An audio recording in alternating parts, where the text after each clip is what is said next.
Digital math कक्षा 8। मैं हूं हरी सर और आप सभी बच्चे देख रहे हैं आपका अपना YouTube channel math with Hari sir special Hindi medium के बच्चों के लिए। तो आज हम करने वाले हैं न्यू चैप्टर घन एंड घनमूल अध्याय 6। जी हाँ, अध्याय 6। आप इसको पूरा देखें, स्किप ना करें, प्रैक्टिस जरूर करें। आइए करना शुरू करते हैं। प्रश्न नंबर 1 ये रहा आपके सामने।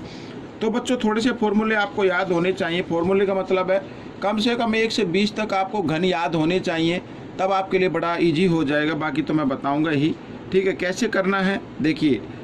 हल ये लिखा है 216 गुणा घटा 32 गुणा 54 का घनमूल बताना है। घनमूल बताना है यानी आपको, आप चाहे तो इसके गुणनखंड कर सकते हैं। ठीक है, और फिर क्योंकि वर्ग देखो वर्गमूल निकालते तो 2 का जोड़ा बनाते थे, अब घनमूल में 3 का ग्रुप बनाना है। क्या बनाना है? 3 का ग्रुप बनाना है। जैसे मान लीजिए हम 216 के निकालते हैं इस तरीके से। मैं आपको थोड़ा एक्सप्लेन करना चाहूँगा। ये 216 के निकालेंगे तो 2 से करेंगे, 2 एकम 2, आगे 1 में तो पाड़ा नहीं चलता है, तो 0 लगानी है, 2 अट्ठे 16 ऐसे।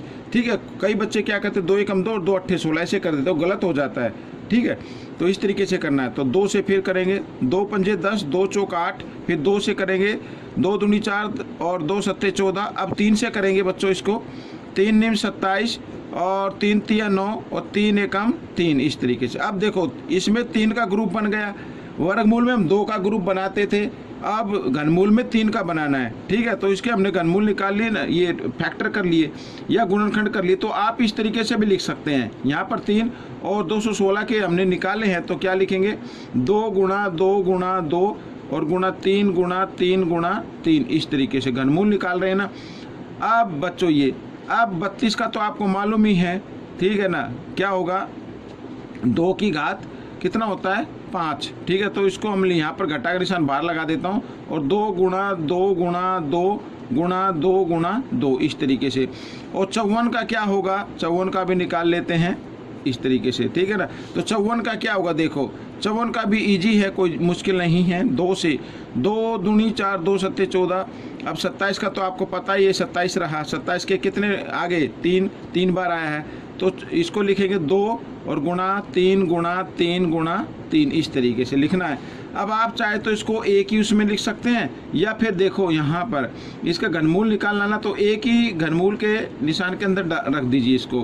तो देखो 2 गुणा 2 गुणा 2 गुणा 3 गुणा 3 गुणा 3 और इधर ये घटा का निशान है। ठीक है ना, तो यहाँ पर मैं चाहूँगा कि घटा का निशान सभी के ऊपर लगा दो, कोई दिक्कत नहीं। घटा 2 इस तरीके से, गुणा घटा 2 गुणा घटा 2 और गुणा घटा 2। ठीक है ना, और गुणा घटा 2। ठीक है, अब गुणा यहाँ पर ये 2 आ गया और 3 गुणा 3 गुणा 3 इस तरीके से। ठीक है, अब देखो घनमूल निकालना तो 3 का ग्रुप बनाना, ये बन गया, इसमें से 1 2 निकाल लिए, इसका भी ग्रुप बन गया, इसमें से भी 1 2 निकाल लीजिए। ओ सॉरी 3 आ जाएगा, 3 का ग्रुप है। तो अब ये ग्रुप बन गया, इसमें से 1 आ जाएगा, यानी माइनस का साइन आएगा। ठीक है, अब ये भी बन गया है। ठीक है, तो माइनस माइनस क्या हो जाएंगे प्लस, तो इसमें प्लस का साइन लगाना, यानी आप सीधा 2 लिख दीजिए और इसमें इस ग्रुप में से भी 1 3 लिख दीजिए इस तरीके से। ठीक है, अब इनको कर देना मल्टीप्लाई। 3 को 3 से करेंगे, 3 3 जा कितना 9, 9 2 जा 18, 18 2 जा 36, 36 2 जा 72, 72 आ गया, लेकिन माइनस का आएगा क्योंकि माइनस का 1 टाइम्स है। दो दिस इज द आंसर। इस तरीके से निकालना है। ठीक है, आइए करते हैं नेक्स्ट क्वेश्चन। m की वैल्यू निकालनी है भाई यहाँ पर। तो m का मान बताइए, m के बराबर है, तो आपको क्या करना, घनमूल निकालना है, इस नंबर का भी और इस नंबर का भी। ठीक है, आइए तो निकालते हैं। तो घनमूल निकालने का एक और छोटा मैं मेथड आपको बताता हूँ। देखो यहाँ पर 3 3 7 5। ठीक है, तो क्या है शॉर्ट ट्रिक, पीछे से 3 अंक लेने हैं, ये ऐसे 3 अंक लेने हैं, बस इसका इकाई का अंक देखना है। ये 5 है ना, तो 5 किसके घन में आता है, अब ये देखना है। या अगर निकाले तो घनमूल कितना आएगा, तो ये देखना है। ठीक है, 5 का घन क्या होता है वो आपको देखना है, तो कितना होगा 5 होगा, तो इसमें से एक 5 लिख लीजिए, बाकी ये काम खत्म हो गया। आगे रहता 3। ठीक है, 3। अब 3 से जो परिपूर्ण घन है वो लेना है, और वो भी लेना छोटा। अब 1 का घन कितना होता है, 1 होता है। ठीक है, 1 का घन कितना होता है, 1 होता है। और 2 का घन कितना होगा, 8 होगा भाई। 2 का घन का मतलब 2 को 3 बार गुणा करेंगे।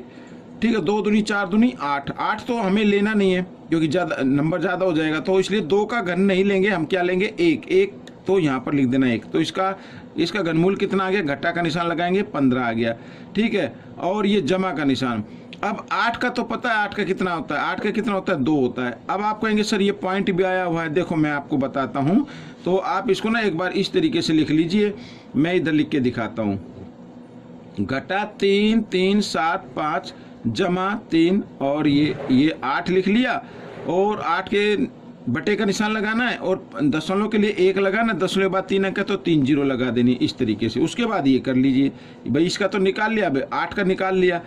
अब बटे, और 1000 का क्या होगा 10 होगा, 1000 का घनमूल कितना होगा 10 होगा। ऐसे गुणनखंड कर सकते हैं आप। तो आइए घटा 15 और जमा, अब 2 आ गया इसमें, और इसमें क्या है 1 जीरो है तो पीछे से 1 अंक के बाद दशमलव लगा देना इस तरीके से। तो बच्चों ये आपका आंसर आ जाएगा। अब इसमें ये घटा का है, ये जमा का है, घटा जमा घटा होते हैं। तो आइए कर लेते हैं। तो 15 में कोई दशमलव नहीं तो दशमलव लगा के जीरो लगाएंगे, और यहाँ पर दशमलव के नीचे दशमलव लगाना और 2, इस तरीके से इनको घटा देना है। तो 10 में से 2 गया 8, ठीक है, दशमलव के नीचे दशमलव, और यहाँ पे आ जाएगा 14। तो ये आ गया 14.8, और बड़े नंबर के सामने घटा का निशान, इसलिए घटा का निशान आ जाएगा। ये सवाल भी आपका हो गया है, ठीक है ना। अब हम करेंगे प्रश्न नंबर 3। देखो क्या कहता है, कहता है यदि 72 गुणा के एक पूर्ण घन है तो के का न्यूनतम संभव मान बताना। छोटे से छोटा मान बताना है, ठीक है, बड़े से बड़ा तो हम निकाल ही सकते हैं, छोटे से छोटा मान बताना है। तो आप कैसे करेंगे, 72 एक परिपूर्ण घन है, और यहाँ पे लिखा 72 गुणा के, ठीक है ना।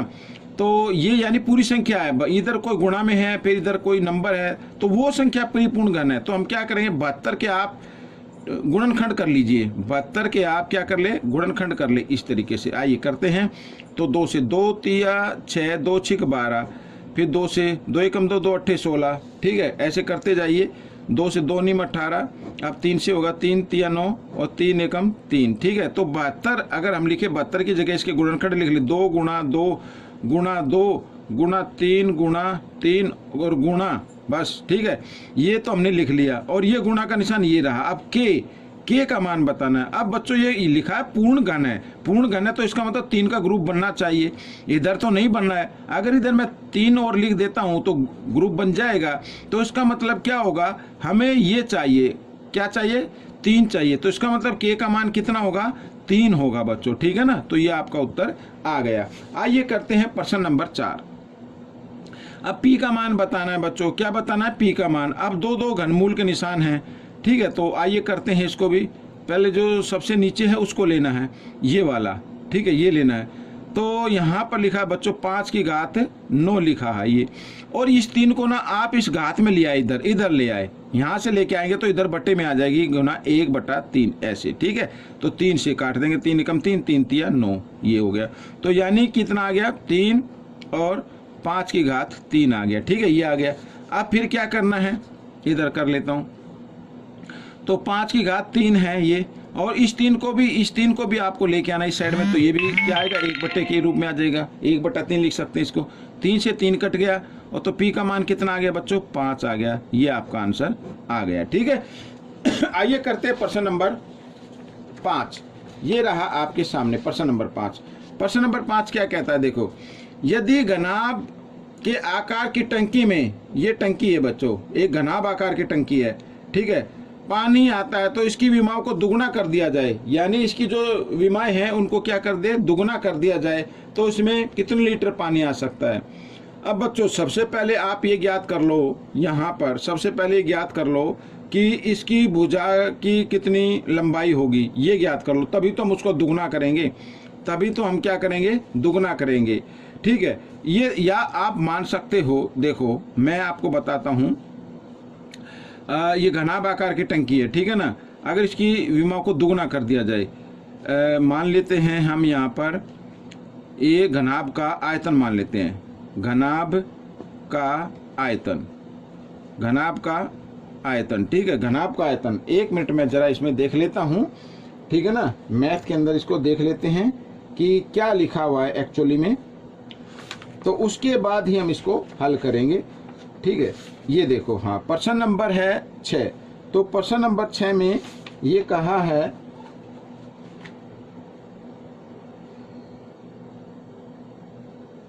प्रश्न नंबर सॉरी प्रश्न नंबर 5 है। हाँ जी, घनाभ आकार की टंकी है। तो बच्चों ये घनाभ आकार की टंकी है। तो बच्चों ये देखो घनाभ का आयतन, ठीक है, यहाँ लिखा है 125 और के पीछे 3 जीरो हैं और इतने लीटर पानी आ सकता है। या फिर हम इसको लिख सकते हैं या करके 125 गुणा 1000 लिख सकते हैं ना 1000। अब 125 का आपको पता है, अगर हमें घनमूल निकालना हो, अगर इसका क्या निकालना हो, घनमूल निकालना हो, घनमूल क्या होगा, घनमूल से हमारी क्या आ जाएगी, इसकी जो है विमाएं आ जाएंगी, ठीक है ना। घनमूल निकालना हो तो 125 का घनमूल कितना होता है, मान लीजिए हम इसका घनमूल निकाल लेते हैं इस तरीके से। तो इसका 125 का तो होगा 5 और 1000 का होगा 10। अब ये क्या हो गया, 10 पंजे 50 हो गया। अब इसमें कहा है कि इसकी ये जो विमाएं आई हैं ये 50 है। अगर इसको दुगुना कर दिया जाए, ठीक है, यहाँ पर मैं लिख देता हूँ घनाभ की विमाओं की लंबाई क्या आ गई 50, ठीक है। अब इसको दुगुना कर दिया जाए, घनाभ की विमाओं की लंबाई का दुगुना या 2 गुना ऐसे, तो 50 का दुगुना कितना होगा, 100 होगा, ठीक है। अब इसका आयतन कितना, यानी कितने आएगा, अगर 100 विमाएं हैं, विमाओं की लंबाई 100 है तो आयतन कितना होगा, आइए निकाल लेते हैं आयतन। तो आयतन क्या होता है, 3 बार गुणा करना है, 100 गुणा 100, ठीक है, और गुणा 100 इस तरीके से। तो 1 को 1 से करेंगे 1 ही आएगा, 2 जीरो 4 जीरो 6 जीरो 6 जीरो हो गई, ठीक है। तो ये आ गया आयतन, यानी इतने लीटर पानी आ सकता है, ठीक है। ये आपका उत्तर हो गया, बिल्कुल ईजी है, ठीक है, इतने लीटर पानी उसमें आएगा। आइए करते हैं प्रश्न नंबर 6। तो प्रश्न नंबर 6 क्या कहता है, देखो मान बताना है, पहले वर्गमूल का निशान है, बाद में घनमूल का साइन है। तो वर्गमूल का निशान तो हम यूं का यूं लगाएंगे अभी, ठीक है। घनमूल हमें निकालना है, तो हम इसको क्या कर सकते हैं बच्चों, घनमूल निकालने के लिए तो आप ना एक बार इसका इसी तरीके से लिख लो, ठीक है। यहाँ पर ये ऐसे लिख लो एक बार, तो ये जीरो को लिखने की जरूरत नहीं है, आगे जीरो है तो इसको लिखेंगे 40 96 बटे और दशमलव के लिए 1 लगाना, दशमलव बाद अंक गिनो 1 2 3 4 5 6 जीरो लगा देंगे इस तरीके से, ठीक है। आइए कर लेते हैं। अब बच्चों घनमूल में क्या करते हैं, जितनी जीरो होती हैं उसका 1/3 ले लेते हैं, 3 का ग्रुप बनाते हैं ना, तो हम इसको 100 गुणा 100 गुणा 100 लिख सकते हैं। अभी तो किया ना आपके सामने, वही नंबर है। तो आइए घनमूल निकालते हैं। तो घनमूल निकालने के लिए आपको एक छोटा मेथड अप्लाई करना, पीछे से 3 अंक लेने हैं, ये ले लिए तो 6 आ गया। 6 किसके घन में आता है, ये आप देखिए, अगर 6 के घन में ही आएगा, ठीक है ना। अच्छा आगे बचा 4।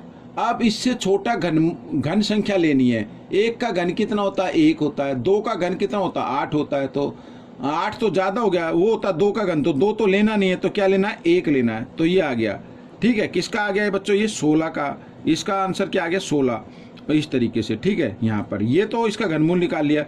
अब इधर हम जो निकाल रहे हैं 1 2 3 4 5 6 10 लाख का निकालना है।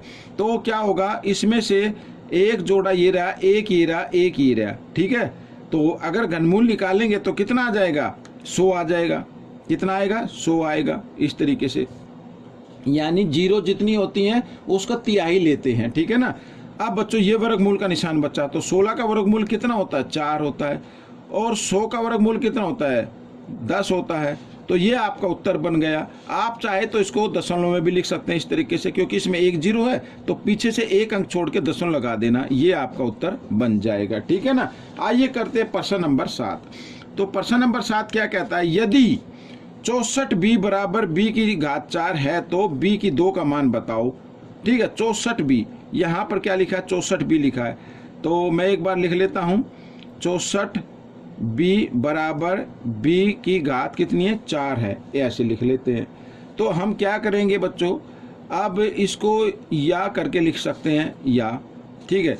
अब 64 गुना b लिख सकते हैं इसे, 64b का मतलब 64 गुना b बराबर, और इसको लिख सकते हैं b गुणा b की घात 3 लिख सकते हैं ना। अब ये b दोनों तरफ बराबर है, इसको काट दीजिए।